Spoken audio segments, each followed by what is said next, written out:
Olá pessoal, boa noite a todos. Deixa eu esperar o pessoal entrar, só colocar aqui o comentário para o pessoal saber do que se trata. Esperar os amigos entrarem. Minha filhota foi a primeira do coração. Oi, Lei, pessoal, boa noite, gente. Delinda. E aí o pessoal tá entrando. Olha, lembrando que hoje nós vamos para 8ª leitura coletiva, interativa, né, das Boas Mulheres da China. Cada capítulo é uma história diferente. Então a gente brinca que cada capítulo é como se fosse uma história única, né, como se fosse um livro em separado. Boa noite, Gabi. Então, se alguém perdeu os outros capítulos e está entrando aqui agora, pode assistir, porque não vai ficar perdido. Só lembrando que Xi Han é uma jornalista chinesa que tinha um programa de rádio. Ela recebia cartas de mulheres e ela fez um livro. Ela teve, como a gente falou ontem, ela foi para Londres, teve que sair da China para conseguir publicar este livro com as histórias que ela trouxe, que são histórias assim muito, muito emocionantes. Boa noite, pessoal. Aliás, eu já tinha falado isso no primeiro capítulo, mas hoje olhando aqui, porque são 15 capítulos, né? E nós vamos hoje para o 10º capítulo. Tá quase acabando. E aqui tem a nota da autora, bem no inicinho do livro, que ela fala: todas as histórias contadas aqui são verídicas, mas os nomes foram alterados a fim de proteger as pessoas envolvidas. Então vamos lá, vamos começar hoje com o capítulo 10. A mulher que esperou 45 anos. Esse livro, essa é a história aqui hoje. Lembrando que todas as histórias são cartas que ela recebeu, então a gente vai descobrir aqui o que aconteceu. O capítulo de hoje é forte. A Lei falou, Lei, eu li esse livro já tem um tempinho. Ele não é forte, todas as histórias aqui são emocionantes. Salvo engano, esse aqui não tem nenhum gatilho, assim, é uma história de amor. Mas uma história de amor, como o próprio título fala, a mulher que esperou 45 anos. Então, e ela não coloca histórias bonitinhas, né? Ela coloca histórias que abalam o nosso emocional. Mas é uma história que vale a pena escutar. Então vamos lá, olha, página 138, vou até escrever aqui, para que alguém perguntar, página 138, capítulo 10. Pronto, tá bom? Sendo verídicas, a emoção pega mais no coração, a Sol falou, e é isso mesmo. Então vamos lá, começando, página 138, porque hoje são 23 páginas, então hoje é um pouquinho mais longo. O capítulo. A mulher que esperou 45 anos. É característica do chinês moderno, deixa eu colocar um pouquinho mais perto aqui, pronto. É característica do chinês moderno ter uma família sem sentimentos ou sentimentos sem uma família. As condições de vida obrigam os jovens a fazer do emprego e da habitação os principais pré-requisitos para o casamento. Seus pais, que viveram a turbulência das mudanças políticas, fizeram da segurança e da estabilidade os alicerces sobre os quais uma família deve ser construída.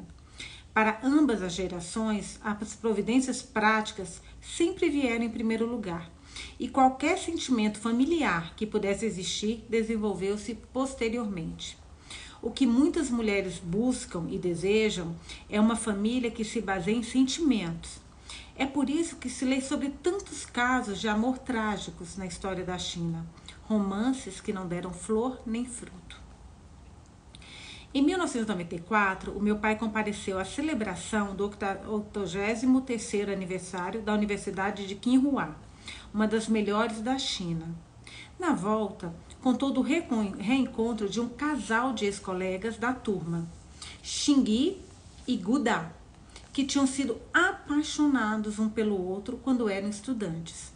Depois de formados, foram enviados para regiões diferentes da China para atender às necessidades da Revolução. Necessidades da Revolução, entre aspas. E perderam contato durante os 10 anos que durou o pesadelo da Revolução Cultural, que impedia qualquer comunicação. A mulher, Xingyi, esperou e procurou o amado durante 45 anos. O reencontro na universidade foi a primeira vez em que se reviram. Mas Xingyi não pôde se atirar nos braços do amado. A esposa estava ao lado dele. Xingui forçou-se a sorrir, trocou apertos de mãos e cumprimentou com toda a cortesia. Mas foi óbvio que ficou profundamente abalada, pois deixou cedo a reunião. Os colegas que presenciaram a cena dolorosa ficaram de olhos vermelhos de emoção. Xingui e Gudá tinham sido a grande história de amor da sua classe. Todo mundo sabia que se amaram profundamente durante os 4 anos da universidade. Lembravam-se de como Gudá fora buscar pirulitos cristalizados no meio de uma tempestade de neve em Pequim e das 10 noites que ele passara em claro e das 10 noites que ela passara em claro cuidando de Gudá quando ele tivera pneumonia. Meu pai estava melancólico ao contar isso e suspirou, pensando no destino e na passagem do tempo. Perguntei se Xingui tinha casado. Ele respondeu que não, que ela nunca deixara de esperar o namorado. Alguns ex-colegas comentaram que era tolice permanecer assim obcecada com o amor do passado e quiseram saber como ela pudera alimentar tal esperança durante os anos de violência e turbulência política. Diante da incredulidade deles, ela se limitara a sorrir e a fazer silêncio. Eu disse a meu pai que ela me fazia pensar no lírio d'água, erguendo-se puro do charco. Ouvindo isso, minha mãe, que acompanhava a conversa, aliás, gente, aquele último capítulo dela falando da mãe e do pai, nossa, eu fiquei pensando tanto nisso hoje, tanto. Mas voltando. Ouvindo isso, minha mãe, que acompanhava a conversa, observou que o lírio d'água murcha muito mais depressa do que as outras flores quando se quebra. Tive muita vontade de saber se Xingui tinha se quebrado. Encontrei o endereço da unidade de trabalho dela na lista de colegas da universidade do meu pai, mas não havia número de telefone nem endereço particular. A unidade de trabalho era uma fábrica militar de projetos experimentais no alto das montanhas, onde as condições de vida eram básicas e para onde era difícil arrumar transporte. Fiz uma chamada interurbana para a fábrica e fui informada de que ela ainda não tinha voltado de Pequim. Pediram-me que me confirmasse se ela já tinha viajado. Concordei em fazer isso e pedi à fábrica que mandasse também alguém procurá-la. Nas semanas seguintes, perguntei a alguns amigos da universidade de Xingui se ela tinha entrado em contato com eles, com outros amigos ou com parentes, mas não encontrei vestígio dela. A unidade de trabalho me telefonou para dizer que ela ligara de Pequim solicitando uma licença, mas que não tornara a ligar para saber se a licença fora concedida ou não. Imaginei se ela estaria com o velho amor, Gudá. Mas quando lhe telefonei numa fábrica militar em larga escala em Jiangxi, no sudoeste da China, ele só conseguiu perguntar: o que foi que aconteceu? Onde é que ela está? Durante várias semanas, Xingui se tornou o único tema de conversa nos meus telefonemas para minha família. Estávamos todos extremamente preocupados, mas não havia nada que pudéssemos fazer. Ela estava perdida em algum lugar da China. Próximo parágrafo. Uma noite, recebi uma ligação de uma ouvinte que se identificou como funcionária de um hotel junto ao lago Taiyu, em Yushu. Falou de uma hóspede muito estranha, que nunca saía do quarto e não deixava a camareira entrar para limpar o aposento. O pessoal do hotel só sabia que ela ainda estava viva porque ela atendia o telefone. A funcionária estava aflita e esperava que eu pudesse ajudar a hóspede estranha. Depois do programa, liguei para o hotel e pedi à telefonista que me transferisse para o quarto da reclusa. Ela atendeu prontamente, mas era óbvio que não estava disposta a falar. Perguntou como eu tinha descoberto a seu respeito. Quando respondi que havia muita gente no hotel preocupada com ela, pediu-me que agradecesse em seu nome. Admirei-me muito de que ela pedisse a alguém que estava tão longe que agradecesse as pessoas que estavam do seu lado. Na minha experiência, evitar contato pessoal desta maneira era sinal de perda de fé e de perda de fé na vida. Ela disse que nunca tinha ouvido o meu programa e que não pretendia ouvir. Nossa primeira conversa foi breve, mas passei a lhe telefonar todas as noites. Gente, ela é muito diferente a Shihan, né? Essa mulher não existe. Me lembrou aquela história que a gente ouviu da da mulher que ama a mulher, né? Daquela radialista, a outra radialista que se apaixonou por ela. Então ela passou a lhe telefonar todas as noites, depois do programa, pensando nos telefonemas como uma linha de salvação. Depois de várias conversas, um leve tom de aceitação começou a insinuar na voz dela, que agora me fazia uma ou outra pergunta a meu respeito, em vez de só responder friamente as minhas perguntas. 2 semanas mais tarde, ela não atendeu quando liguei. Alarmada, telefonei imediatamente para os funcionários do hotel. Pedi que fossem bater na porta do quarto e fiquei aliviada quando me disseram que ela respondeu lá de dentro. Nos dias que se seguiram, ela não atendeu quando liguei, mas continuei com a rotina diária para demonstrar a minha preocupação. Outro parágrafo. Por acaso, não muito tempo depois disso, fui enviada para fazer uma reportagem em Yuxi. Embora o assunto da reportagem fosse a vida dos guardas de trânsito da localidade, eu podia aproveitar a oportunidade para visitar a mulher que se excluíra do mundo. Informei o diretor da rádio de que partiria assim que terminasse o meu programa. Ele ficou intrigado. Você está maluca? Se viajar 1 hora dessas, vai chegar a Yuxi ainda de madrugada e não vai haver ninguém para recebê-la. A experiência me ensinara a manter as explicações ao mínimo. O motorista que me designaram odiava dirigir no meio do tráfego pesado do dia e ficou muito contente quando lhe pedi que me levasse até o hotel junto ao lago, Taihu, durante a noite. Chegamos lá às 4 da manhã, encontrando as recepcionistas tontas de sono e indolentes. O motorista, impaciente por natureza, pôs-se a falar alto e com insistência. Com licença, acordem por favor. Essa é Shihan. Ela veio direto depois de terminar o programa da meia-noite e tem que começar uma reportagem às 8 da manhã. Podem apressar as formalidades, por favor? O quê? Shihan? Shihan que apresenta palavras da brisa noturna? Eu estava ouvindo o programa dela ainda há poucas horas. Isso mesmo, é ela. Está cansada. Quer fazer o favor de nos atender?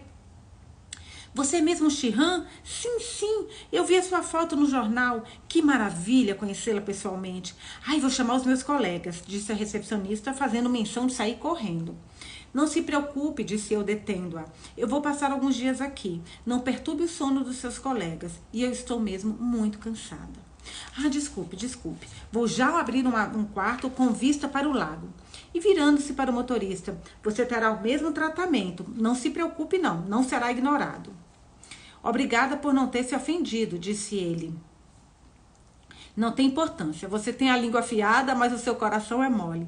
E em todo caso, comigo entra tudo por um ouvido e sai pelo outro. Enquanto a recepcionista me acompanhava até o quarto, perguntei se sabia sobre a mulher esquisita que estava hospedada no hotel. Ouvi dizer que é uma senhora no prédio 4 que é bem estranha, respondeu. Parece que já está aqui há várias semanas, mas não tenho certeza. Eu pergunto ao chefe da equipe amanhã, na mudança de turno, quando temos a reunião regular de funcionários. Obrigada e desculpe por lhe dar tanto trabalho. Ah, não, você que tem muito trabalho com tantos ouvintes, mas quantas de nós podem lhe agradecer pessoalmente?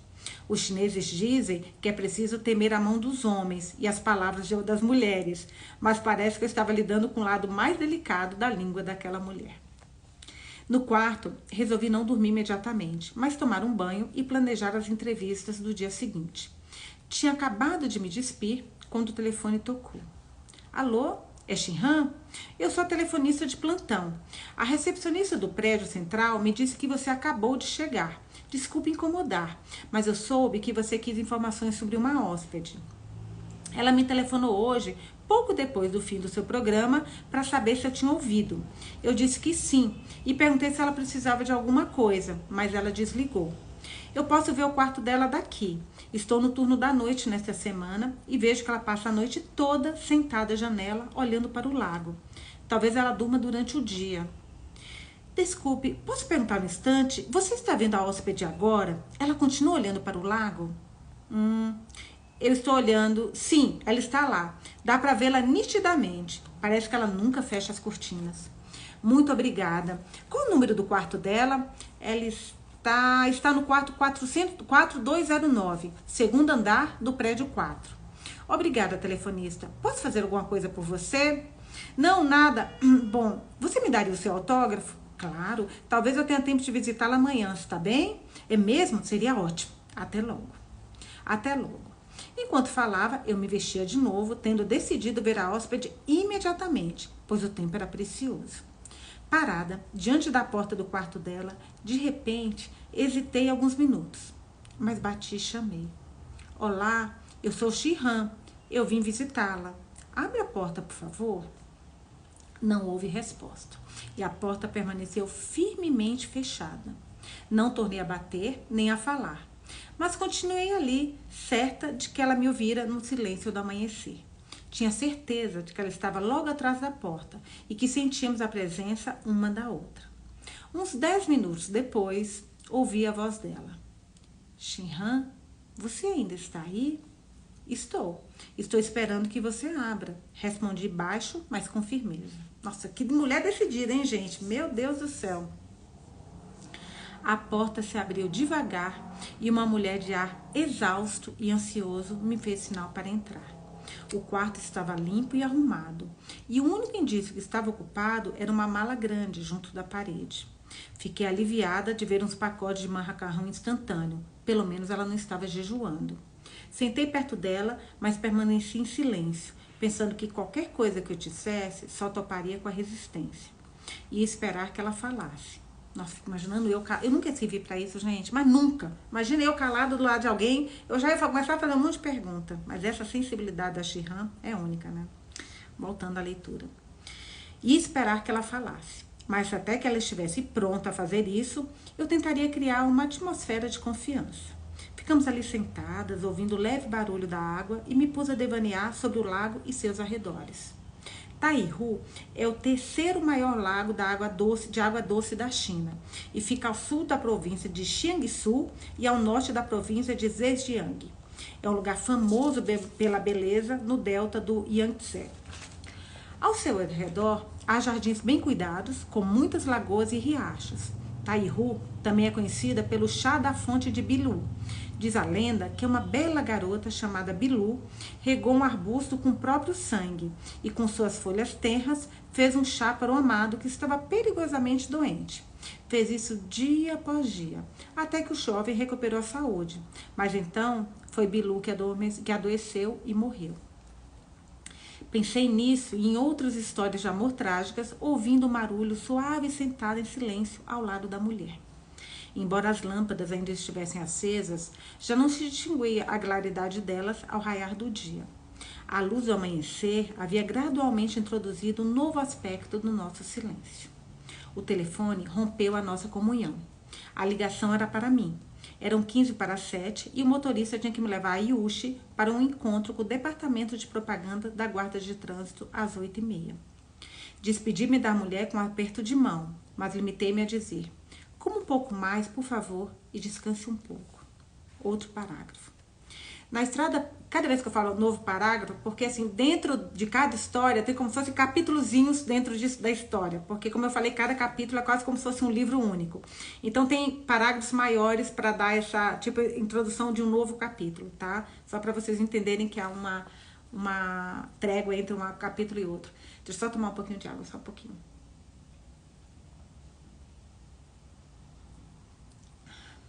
Fico sem garganta seca. Então, outro parágrafo. Na estrada para Yushi, adormeci no assento traseiro do carro. O atencioso motorista não me acordou quando chegamos ao nosso destino. Estacionou o carro e foi ele mesmo procurar as pessoas do departamento de propaganda da guarda de trânsito. Ninguém tinha chegado ao escritório ainda, de modo que pude dormir mais 1 hora inteira. Quando acordei, vi as pessoas que eu deveria encontrar paradas ao lado do carro e conversando à minha espera. Nossa, ela dormindo dentro do carro. Fiquei embaraçada, também ficaria, e sem nenhuma explicação a dar.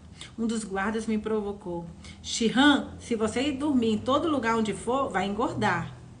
O dia transcorreu num ritmo agitado do jornalismo. Recolhi material em vários lugares e discuti o conteúdo da reportagem que estava fazendo.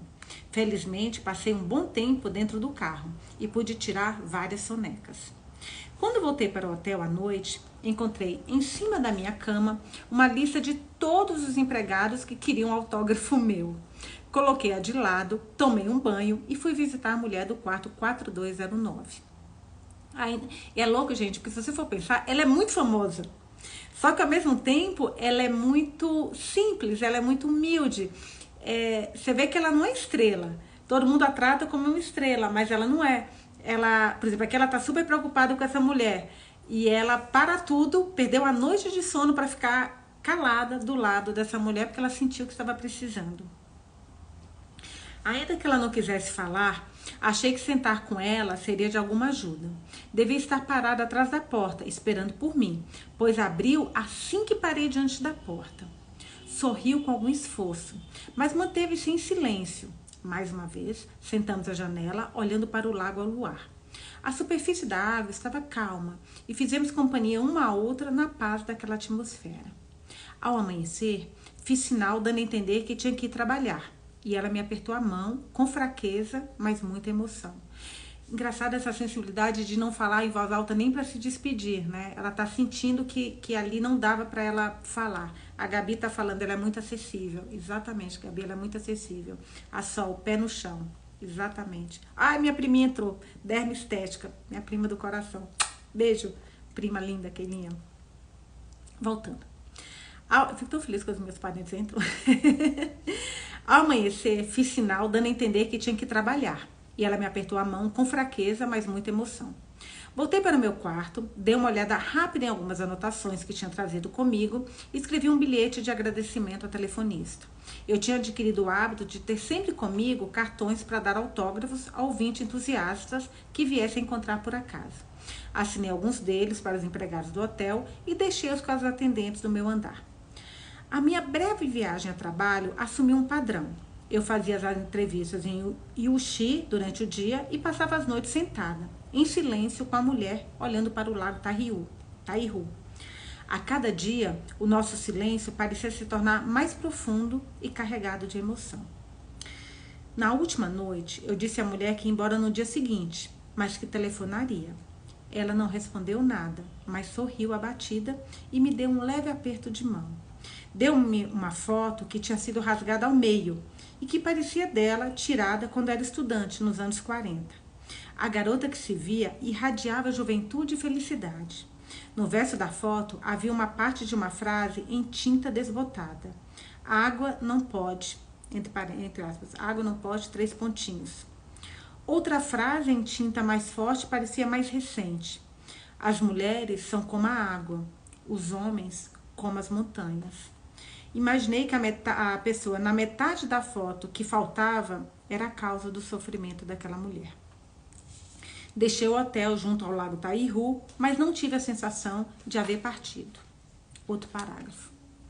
De volta a Nanquim, fui direto visitar meus pais para lhes dar as especialidades de Yuxi que tinha trazido para eles, estatuetas de argila e costeletas. O motorista, ao abrir a porta do carro para mim, disse: Shihan, se você fizer outra viagem como esta, não venha me procurar. Morri de tédio no carro. Você só queria dormir e não tive ninguém com quem conversar. Já era tarde quando cheguei e meus pais tinham ido dormir.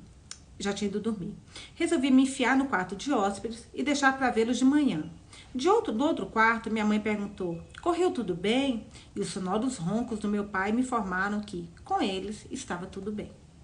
Logo ao amanhecer do dia seguinte, meu pai, que se levantava muito cedo, me despertou com um dos seus incontroláveis acessos de espirros. Fazia isso toda manhã. Certa vez, contei 24 espirros seguidos. Sonolenta e exausta, voltei a adormecer. Mas logo tornei a acordar com meu pai batendo a porta e chamando: levante, rápido, é urgente. O que foi? O que aconteceu? Eu estava confusa, pois a casa dos meus pais aposentados costumava ser muito tranquila. Meu pai estava diante da porta, segurando a foto rasgada que eu tinha deixado na mesa da sala de estar. Perguntou agitado: onde foi que você achou esta foto? É ela. O quê? De quem você está falando? Essa é Xingui, aquela minha colega de turma, a que esperou o namorado durante 45 anos. Não continha a impaciência diante da minha lentidão. É mesmo? Tem certeza de que é ela? Será que a idade não está afetando seus olhos? Faz 45 anos e essa foto é velha. Eu mal conseguia acreditar nele. Eu não poderia me enganar. Ela era a garota mais bonita da classe. Todos os rapazes gostavam dela e havia muitos atrás dela. Até você? Shh, fale baixo. Se sua mãe ouvir, vai ficar com as ideias ainda mais estranhas na cabeça. Para dizer a verdade, eu gostei de Xingui, mas não fazia parte da turma dela, disse ele acanhado.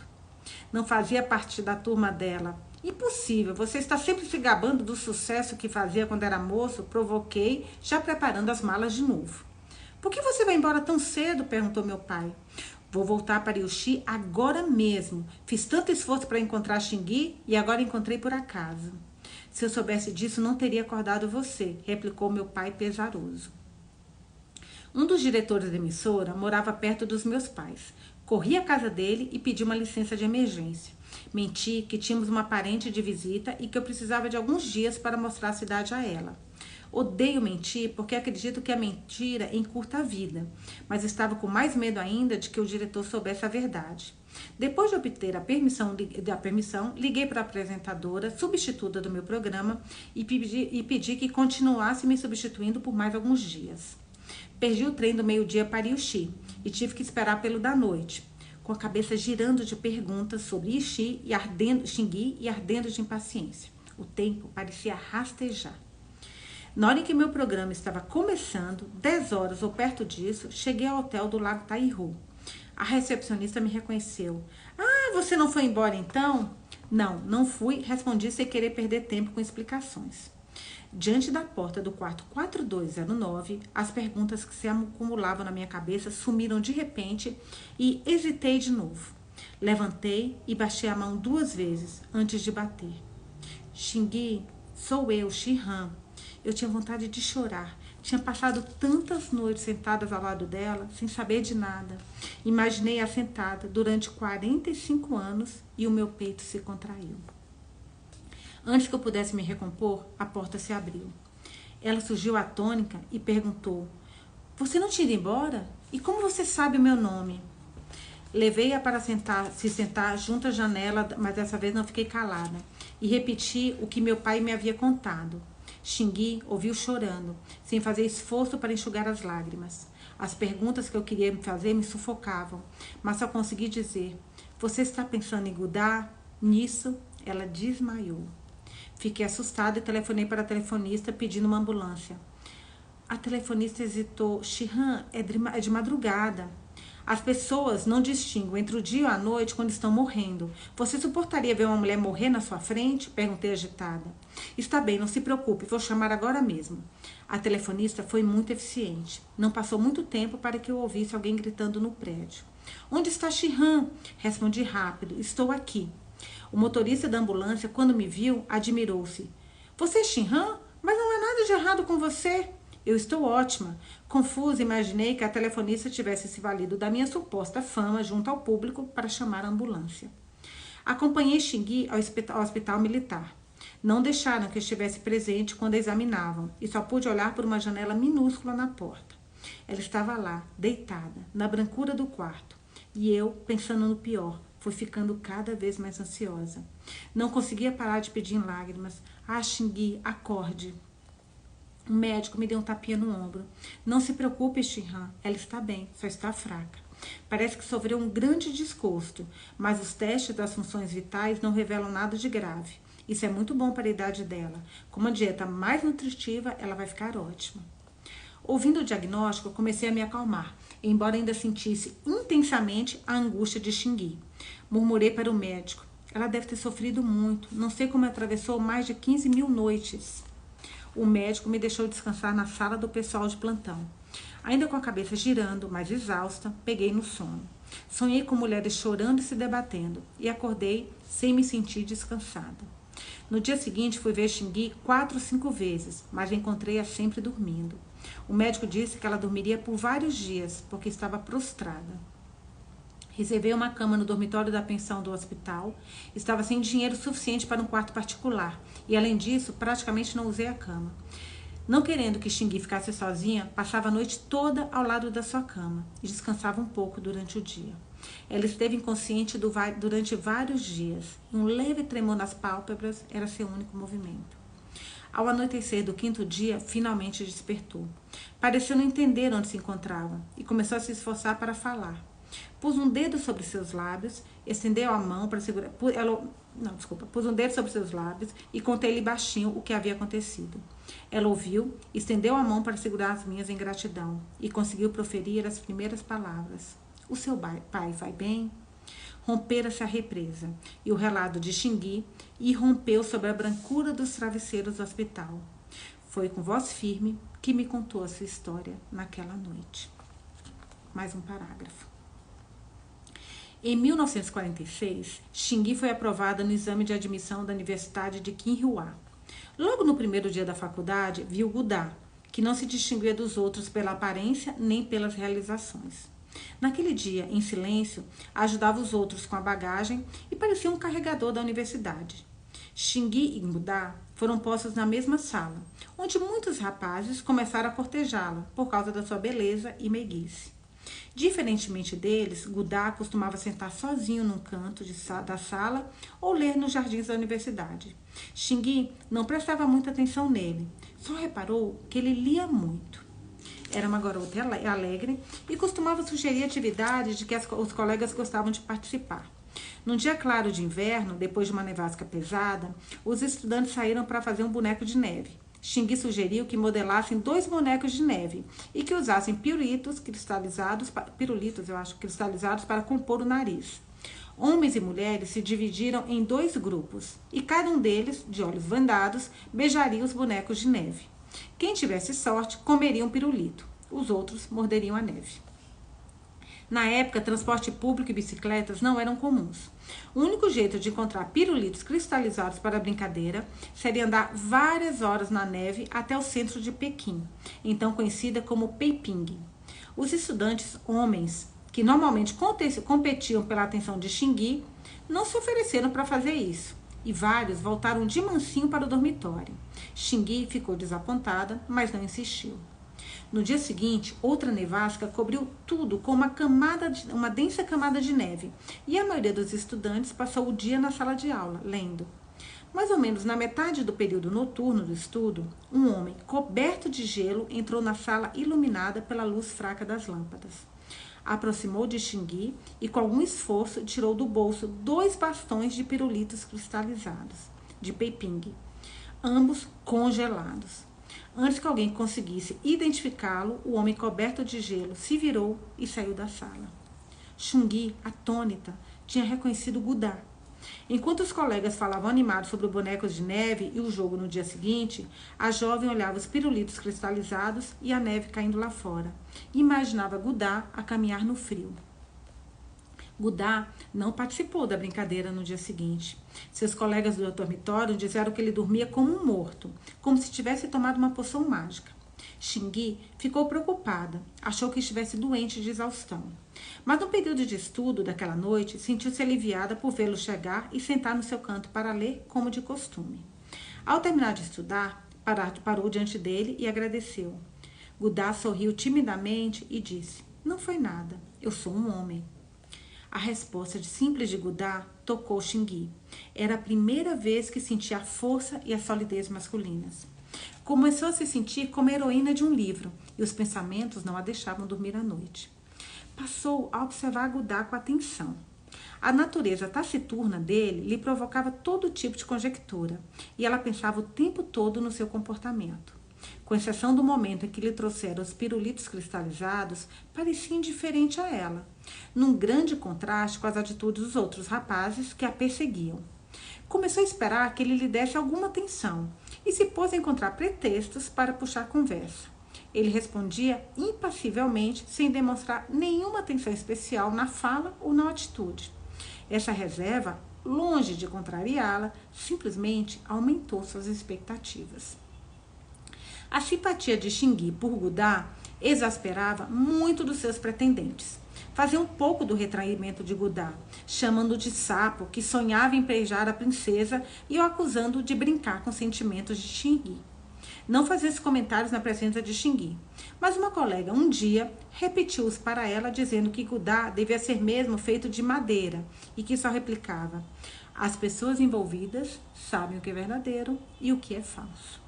Xingui admirava a calma de Gundá, diante das zombarias dos colegas, achando que fazia parte das qualidades de um homem de verdade.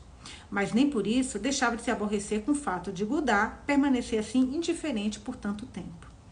Pouco antes dos exames finais de trimestre, Gundá faltou às aulas 2 ou 3 dias seguidos. Os colegas de dormitório disseram que ele estava dormindo. Xingui não acreditou que estivesse só dormindo, mas não tinha permissão para visitá-lo no dormitório devido à estrita separação entre os sexos.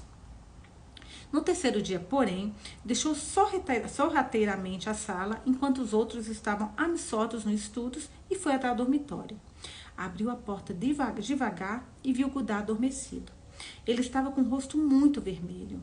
Ao pegar delicadamente a mão dele para enfiá-la embaixo do acolchoado, notou que ardia de febre, de quente. Embora na época não se permitisse nenhum contato físico entre um homem e uma mulher que não fossem casados, tocou a cabeça e o rosto de Gundá sem hesitar e constatou que também estavam quentes. Chamou em voz alta, mas ele não respondeu. Xingui correu de volta para a sala de aula, gritando por ajuda. Ficaram todos alarmados com seu pânico e dispararam em direções diferentes à procura de um professor ou de um médico. Mais tarde, o médico diria que Gundá teve sorte ao ser encontrado em tempo. Se tivesse passado mais um dia sem assistência, teria morrido de pneumonia aguda. Não havia recursos hospitalares no campus de Quinhua, e o médico receitou de 10 a 20 doses de ervas medicinais, dizendo-lhe que seria melhor se algum parente pudesse cuidar dele, para lhe aplicar compressas frias e esfregar-lhes o gelo nas mãos e nos pés. Gundá nunca mencionara parentes nem amigos em Peiping. A casa dele ficava no sul da China, mas a linha ferroviária estava interrompida, portanto não havia como entrar em contato com a família. E de toda forma, não daria tempo para que alguém viesse cuidar dele durante o período crítico. O médico, preparando-se para ir embora, viu-se num dilema. Não tinha certeza se Gundá sobreviveria sob os cuidados daqueles jovens inexperientes que discutiam, agitados, a situação. Mas Xingui aproximou do médico e disse baixinho: "Eu cuido dele. Gundá é o meu noivo." O subreitor, então, sendo um homem generoso, providenciou para que os rapazes que dividiam o dormitório com Gundá passassem para outro aposento para que Gundá pudesse repousar em paz e que Xingui ficasse com ele. Mas ela foi estritamente proibida de dormir no quarto. Durante mais de 10 dias, Xingui pôs compressas frias na cabeça de Gundá, lavou, alimentou e preparou-lhes ali as ervas medicinais. A luz ficava acesa a noite inteira no dormitório de Gundá, e o cheiro amargo dos remédios se espalhava pelos corredores, junto com o som da voz suave de Xingui, que cantava músicas do sul da China, pensando em reanimar Gundá, com canções da sua terra natal. Os colegas de classe, especialmente os rapazes, suspiravam, pensando na delicada Xingui a cuidar incansavelmente de Gundá. Sob os cuidados constantes de Xingui, Gundá se recuperou. Disse o médico que ele escapou. Só viu aqui uma coisinha? Tá. Que ele escapou das garras da morte. O amor dos dois se solidificou. Ninguém podia invejá-lo depois dos sacrifícios que eles tinham feito. Mas algumas pessoas ainda comentavam que unir Xingui com Gundá era como atirar uma flor viçosa num monte de esterco. Durante os 4 anos de universidade, Xingui e Gundá ajudaram-se mutuamente nos estudos e na vida cotidiana. Cada dia que passava era uma prova do seu amor. O primeiro para ambos, inabalável na sua força. E, ideologicamente engajados, ingressaram juntos no Partido Comunista, então clandestino, sonhando com uma nova era e uma nova vida, imaginando os filhos que teriam e falando das suas bodas de ouro. A formatura deles coincidiu com a fundação de uma nova China, e o status político de ambos, finalmente revelado, rendeu-lhes um respeito inusitado na sociedade.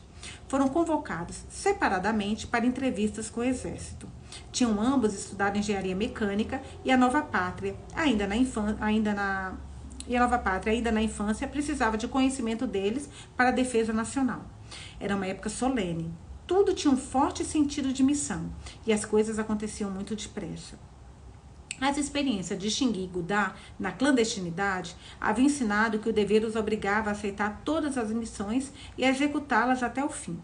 Tudo, inclusive a separação, tinha que ser aceito incondicionalmente. Xingui foi postada numa base militar no noroeste e Gudá numa unidade do exército da Manchúria. Manchúria me lembrou agora Herdeiras do Mar.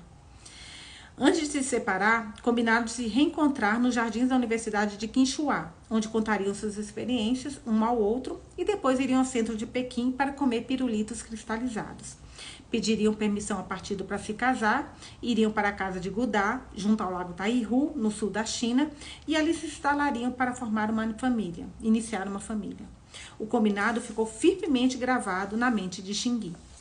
Contrariando todas as expectativas, com o início da Guerra da Coreia no ano seguinte, foram ambos confinados às suas respectivas unidades de trabalho militar. Fazia 3 anos que estavam separados, quando Xingui foi temporariamente transferida para a Unidade Militar Especial de Pesquisa e Desenvolvimento, na região central do país, sem permissão de visitar amigos nem parentes. No 4º ano da separação, Gudá foi transferido para uma base da Força Aérea, no leste da China. Os endereços que iam mudando na caixa de cartas de amor de Xingui eram prova de que ele e Gudá eram indispensáveis às necessidades urgentes da nova China e da sua indústria militar. Nas cartas ficava patente a relutância de ambos em romper um compromisso, mas estava se tornando cada vez mais difícil combinar um encontro. O dever ao partido levava a inúmeros adiamentos de encontros planejados e, com frequência, interrompia a correspondência dos dois. No caos dos movimentos políticos, no final dos anos 50, Xingui foi submetida a interrogatório devido a problemas nos seus antecedentes familiares e enviada para a região rural de Shanxi para treinamento e reforma. Naquela época, mesmo a importante tarefa de construir as defesas nacionais era considerada secundária em relação à luta de classes. Xingui perdeu toda a liberdade de movimento e de comunicações. Quase enlouqueceu de saudades de Gudá, mas os camponeses encarregados de supervisionar a sua reforma recusaram-se a ajudá-la. Não podiam desafiar as ordens do presidente Mao e permitir que ela partisse poderia tornar-se espiã ou ter contato com os contra-revolucionários. Mais tarde, um militante do partido sugeriu-lhe uma saída. Ela poderia mudar a situação e obter a liberdade casando-se com um camponês. Ainda profundamente apaixonada por Gudá, Xingui considerou a ideia intolerável. Passou 9 anos trabalhando no povoado em Shanxi. O riacho da aldeia era sua linha de salvação e local não oficial de encontros, onde se trocavam mexericos sobre os moradores e notícias que chegavam de longe. Xingui via o riacho como seu único meio de comunicação com Gudá. Quase toda noite, sentava-se ali à margem e, em silêncio, expressava a saudade que sentia dele, esperando que as águas velozes levassem seus sentimentos até o lugar onde ele estivesse. Mas o riacho não lhe trazia notícia alguma do mundo lá fora. Ao longo dos anos, os camponeses foram esquecendo aos poucos que havia alguma coisa de especial em Xingui. Ela adquiriu a aparência exata de uma camponesa típica e só havia um traço que a distinguia das outras. Era a única mulher da sua idade que ainda não se casara. No final dos anos 60, um funcionário do distrito foi à aldeia transmitir a Xingui a ordem do governo para que ela se preparasse para ser transferida. A ordem era entender a revolução e aumentar a produção. Tinha começado a campanha antissoviética. Assim que regressou à sua base militar, Xingui se dispôs a fazer 2 coisas. A primeira era provar que permanecia essencialmente a mesma. Os anos de trabalho na lavoura a tinham envelhecido e mudado muito sua aparência. De início, os colegas não a reconheceram, nem acreditaram que ela ainda possuísse as antigas qualificações. Submeteram-na a testes e experiências, fizeram-na analisar problemas e descrever acontecimentos passados, até que depois de 1 semana concluíram que sua inteligência não diminuíra. Meu Deus. A segunda coisa, que era a mais importante para Xingui pessoalmente, era retomar o contato com Gudá. Os colegas ficaram comovidos com a sua dedicação e puseram-se todos a investigar para ajudá-la na busca. Procuraram durante 3 meses, mas tudo que apuraram foi que Gudá tinha sido preso no início da Revolução Cultural, acusado de ser reacionário e possível agente secreto do Kuomintang. As indagações nas prisões, para onde ele poderia ter sido mandado, deram as respostas insatisfatórias. Godard parecia ter passado por todas elas, mas ninguém sabia dizer para onde fora em seguida. Para Xingui, enquanto não houvesse notícia de Godard, havia esperança, e isso dava significado à vida dela. Durante a Revolução Cultural, Xingui teve mais sorte do que a maioria dos colegas e ex-colegas de classe. Recebeu proteção especial devido às suas qualificações. Foram inúmeras as vezes em que os líderes da base militar a esconderam dos guardas vermelhos. Ela compreendia o grande risco a que os líderes se expunham e contribuiu com várias realizações científicas importantes para pagar a dívida que tinha com eles. Xingui nunca parou de procurar Godard. Visitou cada cidade e aldeia onde ele poderia ter estado e chegou a ir ao lago Taihu, com o qual os dois tinham sonhado. Com a ajuda de amigos, passou 2 semanas viajando em torno do lago, à procura dele, mas não encontrou vestígio algum. Nos anos 80, depois de instaurado a política de reforma e abertura, as pessoas finalmente despertaram do interminável pesadelo de caos político e social e começaram a recolocar em ordem o que foram lançado em confusão. Xingui foi uma entre as inúmeras pessoas a procurar parentes ou amigos perdidos por meio de cartas, telefonemas e investigações pessoais. Era frequente os outros não se deixarem tocar pela sua obstinação. Godard era namorado de Xingui, não deles. A Revolução Cultural entorpecera os sentimentos de muita gente que tinha aprendido a duras penas a pôr as necessidades físicas e a segurança política na frente de empatia ou emoção.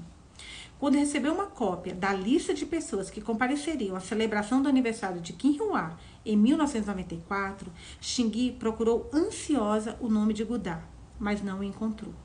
Ao viajar para Pequim para o evento, levou consigo dezenas de cartas pedindo ajuda para distribuir entre os antigos colegas de classe. No primeiro dia da celebração, reuniu-se gente vinda de toda a China no campo de Kim Il-sung. Os mais jovens se cumprimentavam animadamente e o tempo ainda não os mudara muito. Os mais velhos pareciam relutar. Para a maioria, foi só depois de entrar na sala designada por seu ano e classe que conseguiram identificar velhos colegas com alguma certeza.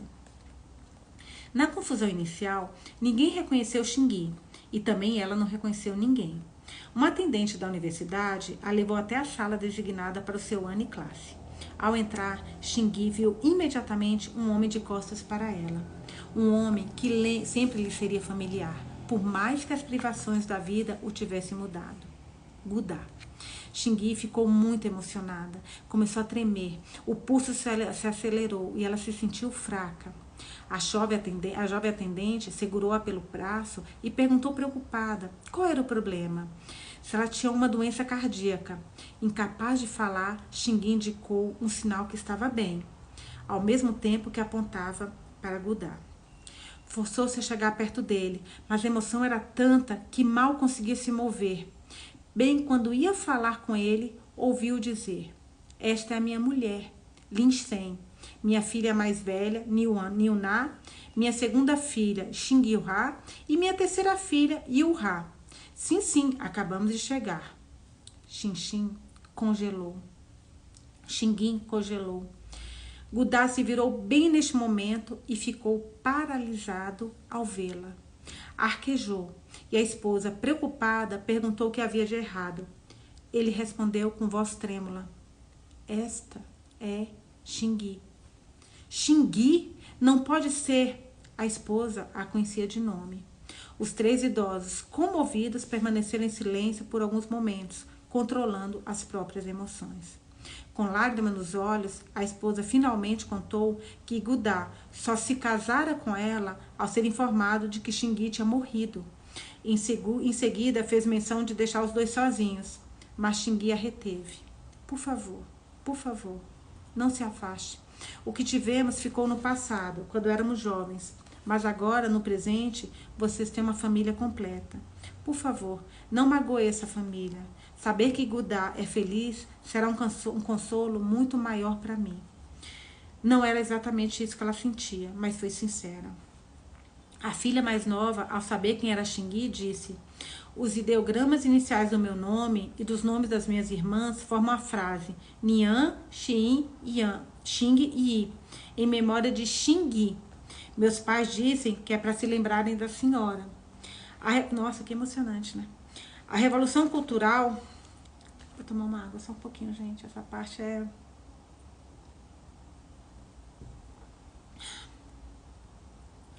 A Revolução Cultural transformou em caos a vida de muita gente.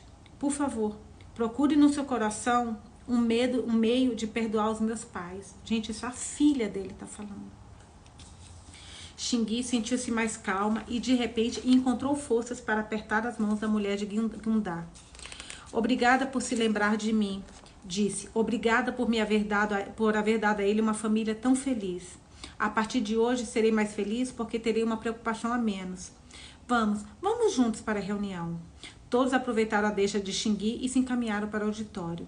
Depois de sentarem nos lugares designados, Xingui esqueirou-se e voltou para o hotel. Queimou as cartas que levara, em que pedia ajuda para encontrar Gudá. Junto com as cartas foram essas esperanças, longamente acalentadas e a calma momentânea. Vários dias depois, recompôs-se e telefonou para a unidade de trabalho, pedindo alguns dias de licença. A colega que atendeu disse que havia um telegrama para ela, mandado por um tal Gu Jian, pedindo que entrasse em contato o mais breve possível. Xingan entendeu que, por motivos que ignorava, Gudá tinha mudado o nome para Gu Jian. Fora por isso que as suas investigações não tinham dado em nada. Tomou um trem e viajou para o sul, para o lago Taihu, pretendendo encontrar uma casa para morar, como aquela com que ela e Gudá tinham sonhado um dia. Não teve dinheiro nem força suficiente para fazer isso. Então hospedou-se no hotel junto ao lago. Não sentia vontade de ver ninguém e sobrevivia com macarrão instantâneo, refletindo noite e dia. Outro parágrafo. Xingui tinha quase terminado a sua história. Ergueu uma mão debilmente e traçou um círculo no ar. 45 anos de anseio constante por ele fizeram com que minhas lágrimas formassem um lago de saudade. Junto a este lago, eu esperei todos os dias, com confiança e amor. Achava que meu amado sairia do lago para me tomar nos braços, mas quando finalmente saiu, havia outra mulher ao seu lado. As pegadas deles perturbaram a superfície límpida do meu lago. As ondulações destruíram os reflexos do sol e da lua, e a minha esperança se foi. Para continuar vivendo, eu precisava esquecer Gudá e os meus sentimentos. Tive a esperança de que o lago Taihu me ajudasse a fazer isso, mas é difícil apagar 45 anos. Ouvi o vazio na sua voz, a angústia, o desamparo. Não havia empatia que bastasse. Eu tinha que voltar para Pampam, que é o filho dela, e para o meu trabalho, mas não queria deixá-la sozinha. Telefonei para o meu pai naquela noite para perguntar se ele e a minha mãe poderiam vir a Yuxi para fazer companhia a Xingui por alguns dias. Chegaram no dia seguinte. Tal pai, tal filhos, né? Tal pai, tal filha. Mesma empatia. Minha mãe, ao se despedir de mim na porta do hospital, disse: Xingui deve ter sido realmente bonita quando era jovem. Uma semana mais tarde, meus pais retornaram a Nanquim. Meu pai me contou que, com a permissão de Xingui, entraram em contato com a sua unidade de trabalho. Estavam à sua procura e, ao ser informados do ocorrido, mandaram imediatamente alguém para cuidar dela. Meu pai disse que, sem que ela soubesse, fez pelo telefone um relato abreviado da história de Xingui ao colega. O homem ríspido com quem ele falou se pôs a chorar e disse aos soluços: nós todos sabemos como Xingui sofreu procurando por este amor, mas ninguém é capaz de descrever a profundidade dos sentimentos dela. Meu pai descobriu por que Gudá mudou de nome e contou a Xingui o que apurou. O líder dos guardas vermelhos na segunda prisão para onde Gudá foi enviado tinha exatamente o mesmo nome. Por isso, Gudá foi obrigado a adotar outro. Os guardas vermelhos mudaram-lhe o nome para Gu Jian em todos os documentos, sem autorização de ninguém para fazer isso. Gu Jian empenhou-se junto às autoridades locais para recuperar o nome antigo, mas elas se limitavam a dizer: ora, muitos erros foram cometidos durante a Revolução Cultural. Quem é que pode corrigi-los? Mais tarde, alguém lhe disse que Xingui, que ele havia procurado por anos a fio, durante anos, morrera fazia mais de 20 anos no acidente de carro. Ele então decidiu deixar que o nome Gudá também morresse. Para Xingui, as mulheres são como água e os homens como as montanhas. A comparação era válida? Fiz a pergunta aos meus ouvintes e recebi mais de 200 respostas em uma semana. Dessas, mais de 10 vieram de colegas meus. O grande Li escreveu: os chineses precisam de mulheres para se formarem uma imagem de si mesmos, como as montanhas ao se refletirem nos riachos. Mas os riachos correm das montanhas. Onde está a imagem verdadeira, então? Fim do capítulo, fim da história.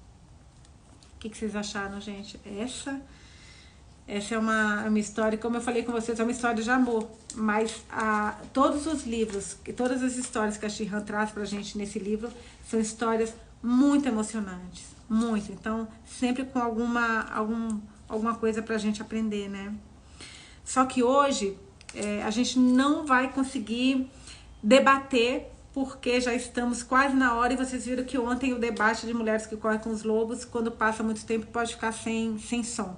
Então eu vou salvar agora a leitura desse capítulo e a gente discute. Se alguém quiser debater, a gente debate nos comentários. Carvalho, MV Carvalho, sem fôlego. Não, essa história é... Imagina esperar 45 anos, gente, pelo amor de Deus. Olha, eu vou salvar aqui então, e amanhã, às 6 horas, nós vamos ler o capítulo 11, A Filha do General do Kuomintang, que é este daqui, ó. Este vai ser a nossa leitura de amanhã, que é a página 161. Será que vai ver no seu Insta, Nuzinha? Eu acho que sim, Cami, porque você acredita que mesmo o vídeo que vocês me mandaram com som, que eu mandei pro Telegram, do debate de Mulheres que Correm com os Lobos, eu não consigo salvar com som. Eu consegui mandar com som e lá no Telegram eu escuto, mas quando eu salvo aqui não vai. A Sandrinha, que história linda, daria um lindo filme. A Lu, capítulo lindo, esse capítulo é muito lindo. A Sandy, ela morreu? Não, ela não morreu, Sandy. Pelo que a Shihan fala, na verdade, ela só quer morar sozinha, ela quer distância de todo mundo. Pra ela conseguir esquecer isso, porque, gente, ela passou praticamente a vida inteira, né? Porque ela conheceu na universidade, provavelmente com uns 10 anos, com uns 20 anos, talvez menos. E 45 anos depois, ela ainda com o mesmo amor. Então, assim, pra ela deve ser uma história muito, muito triste. Continuar a vida, né? É muito, muito triste isso. Então, vocês gostaram do capítulo hoje? Capítulo emocionante, a Lei falou, eu também. É aquela história de amor que você fala assim, gente do céu, será que eu ficaria esperando? Vocês ficariam 45 anos esperando? Eu não sei se eu ficaria 45 anos esperando, gente, sinceramente. Eu não teria casado com um camponês também, eu ia voltar, mas assim, ela não desistiu. E no dia que ela foi pro encontro, ela ainda levou, lembra, um monte de cartas para pedir para os amigos para ajudarem a encontrar. Ela continuava na luta. Ade, gostei muito, que legal. Um dos meus capítulos favoritos até agora. A Cami falou, nesse capítulo é muito lindo, a Nath, que história. Uma história de amor, né, gente? Uma história de amor e dos dois. Porque você vê que ele também não esqueceu. Você vê que ele fala que ele só casou com a mulher, e ela sabe disso, a esposa dele, que ele só casou quando teve a certeza, né, o que era uma informação falsa, mas quando soube que Chun-Gi tinha morrido. E as iniciais do nome das filhas foi em homenagem ao grande amor da vida dele. Agora você imagina também a frustração desse homem ao vê-la viva? Depende do tamanho do sonho da pessoa. A Sol tá falando. Nossa, Sol, eu não sei, 45 anos, gente. A D é meu favorito, com certeza. Depende do tamanho do amor. A Lei tá falando. Depende. Eu não sei, mas 45 anos. E teve notícias que ele tinha morrido. Você vê que pra ela também chegou notícias que ele tinha morrido, mas ela não acreditou. Não podemos julgar as pessoas, né? Pois não sabemos o tamanho do sentimento. Não, Dê, eu não tô julgando, mas assim, eu não esperaria 45 anos. Eu não consigo me ver. Eu acho gente, mas o amor dela, ela é uma mulher que ela viveu a vida em função desse amor e a esperança de um dia reencontrá-lo. E ele também, se a gente for pensar, ele também viveu a vida dele esperando até que ele soube que ela tinha morrido. Ele foi fiel a ela, a Lu tá falando. Toda a família sabia dela. Inclusive a filha. A filha pediu que ela perdoasse o pai. Olha isso. Quer dizer, uma filha, ao invés de ficar do lado da mãe, ou tipo, quem é você que tá chegando agora perto do meu pai? Não. Eu acho que o amor que ele tinha por ela devia ser tão grande, ele devia contar tantas histórias que todo mundo ficou arrasado. A esposa, os filhos e ele. A pessoa vai alimentando o sonho ano após ano, vivendo das lembranças. A Nath, eu devia de ver. Eu também acho que não me vejo esperando tanto. Somos ansiosas, né, Nuzinha? Eu brinco que a minha ansiedade, gente, ela sofre de ansiedade, você imagina. A Érica, se ela se manteve fiel ao partido, não iria ser fiel ao amor da vida dela? Nossa, Érica, bela conclusão, é verdade. A NZ Carvalho, ela viveu na esperança de encontrar. É verdade, é exatamente isso. Para ela, os 45 anos passaram rápido. Passaram e ela não desistiu, né? Ela não desistiu em nenhum momento dessa busca dela. Gente, só quero fechar antes dos 60. 60 minutos. Não, eu vou encerrar porque eu tô com medo de ficar sem som de novo. Juro por Deus. O Insta tá de brincadeira comigo. Eu vou salvar agora e a gente continua debatendo nos comentários, tá? A Lu, ela tinha fé na vida, acreditou a todo momento que encontraria. Isso é verdade. Ela acreditou a todo momento que em algum momento, ela acreditou a toda hora que em algum momento ela encontraria. É isso mesmo. Gente, vou salvar que eu tô realmente com medo de ficar sem som aqui. E Insta é rival. A Rê, ela simplesmente não viu o tempo passar, isso mesmo. Não quero ver se eu quero acabar, vocês falam com o comentário que eu tô lendo aqui. Não, vou. A gente continua lá nos comentários, tá bom? Beijos, amanhã, 6 horas aqui no mesmo horário. Beijinho, gente.